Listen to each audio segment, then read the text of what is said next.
I'm Ben Rowland, the CEO of AELP. And how's the conference been so far, Ben? I'm loving it. I know that's not the most important thing. The most important thing is that our delegates are getting a huge amount out of it in terms of hearing what government is doing, contributing to that conversation, celebrating what we've all done, learning as well, and having a bit of fun and meeting up with old friends and making new ones. So I hope it's going well. It seems to be going well. There's a good buzz. We've got a great second day planned. I'm really looking forward to it. And talking about a buzz, you're about to get a haircut in a minute, so there's a few different sessions to normal. There is.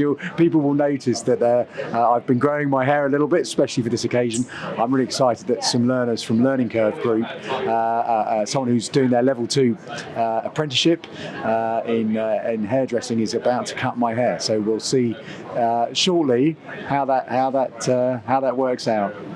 We had a bit of a before and after shot. Yeah, you can see, can't you? This is a haircut from Kevin, level 2 apprentice with Learning Curve Group. It's just given me a fantastic haircut, really professional experience, lots of care, lots of attention to detail. I'm thrilled. And the 2-day conference has had a bit of a theme over it. Yeah. And how have you found, like, Ofsted, Ofqual? You've had international gold medalist Olympians. There's been a lot of different variety for people to better get their head around what's happening, not in the sector, but also to inspire them around grit, determination, and stuff like that. Well, I hope that's what people are taking from it. Some inspiration to, I think, be resilient. But the theme, delivering the promise and owning the future is the theme of this year's conference, and that's really about combining that focus on what we're all for, that potential, that promise. That promise is both ourselves as organisations, the promise we have, but also the promise of our learners, and the promise and the commitment we make to our employers as well, but owning that future. So we, of course, lots of what we do is determined by decisions in government, Ofsted, Ofqual, outlining the work that they've got ahead of them. They're going to be pretty busy, and other parts of government too, which we'll hear from later this afternoon. But while all that's going on, we still have we can still create the best world we can within the constraints within which we live. And I was, very struck by what Dame Kelly Holmes said yesterday when talking about her. The Olympics where she didn't win gold in 2000 compared to the one where she did, and she made that case. I said, what was that like?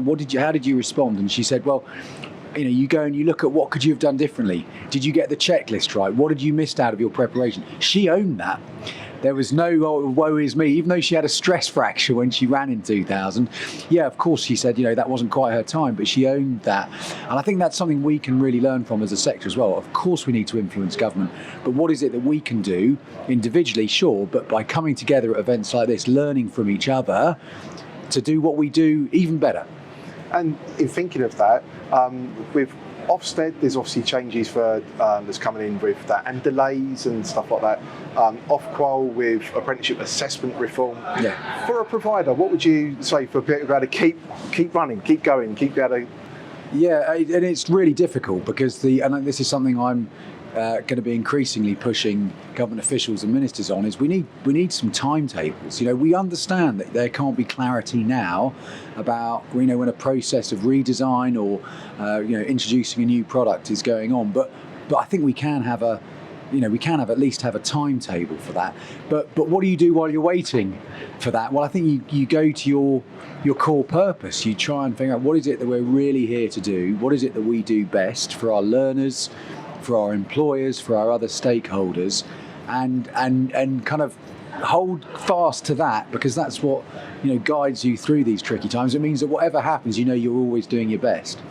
And we've Skills England just released 8 priority areas. We had the 2 previous as well. There's a lot of announcements, a lot of meaty reports. Industrial strategy was this week as well. A lot to get your head around. There's like a lot of pages in there.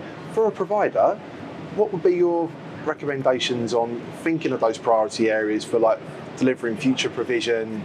There's different levels, different quals. What would you what would be your recommendation? Well, stay close to AELP on this. It's a key part of what we do is to help interpret and make digestible all of these many changes that are coming down the pipe to kind of, it feels like you're drinking water from a fire hydrant at the moment if you're a provider. And so what we're trying to do is obviously put a bit of control over that, make it something that people can digest and figure out what to do. But I think it is important that you know your own strengths, you know what you already do well, but you also have a view of what you can do better. It's going to become a more fragmented landscape, lots of different kinds of initiatives. Devolution means many more different buyers, and so actually building relationships with those buyers, being really good at explaining and communicating what it is that you do, I think is going to be you're not going to go too far wrong with that.